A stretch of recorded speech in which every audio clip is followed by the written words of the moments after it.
அண்ணா பல்கலைக்கழக மாணவி பாலியல் சீண்டல். யார் அந்த சார்? இந்த ஆட்சியில கண்டுபிடிக்கணும். அண்ணா திமுக ஆட்சி வந்தா யார் அந்த சார் கண்டுபிடிக்கப்படும். மதுராங்கத்துல இருசக்கர வாகனத்துல சென்று கொண்டிருந்த பெண்மணியை கடத்திக்கிட்டு போய் பாலியல் சீண்டல். கோயம்புத்தூர் விமான நிலையத்துக்கு அருகில ஒரு மாணவியும் ஒரு ஆண் நண்பரும் பேசிக் கொண்டிருக்கிறாங்க. காம கொடர்கள் அங்கே சென்று அந்த பெண்மணியை பாலியல் சீண்டல் கொடுத்திருக்கிறாங்க.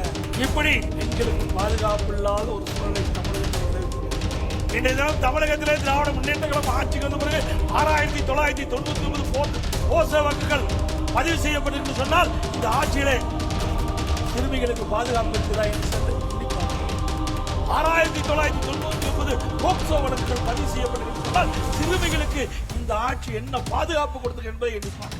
2.5 வயது குழந்தை கிருஷ்ணகிரியிலே இன்றைக்கு பாலியல் சீண்டலுக்கு ஆளாக்கப்படுகின்றனர். இப்படி ஒரு மோசமான ஆட்சி, மக்களை பாதுகாக்க தவறிய ஆட்சி, குடும்பத்தை மற்றும் வளமாக செல்வ செழிப்பாக இருப்பதற்காக ஆட்சி செய்கின்ற ஒரே அரசாங்கம் அரசாங்கம். அப்படிப்பட்ட அரசாங்கத்தை அறிகின்ற சட்டமன்ற பொதுத் தேர்தலிலே அவர்களை ஓட ஓட விரட்டி தேர்தல் நேரத்திலே வெற்றி கொடி நாட்டுவோம் நேரத்திலே தெரிவித்து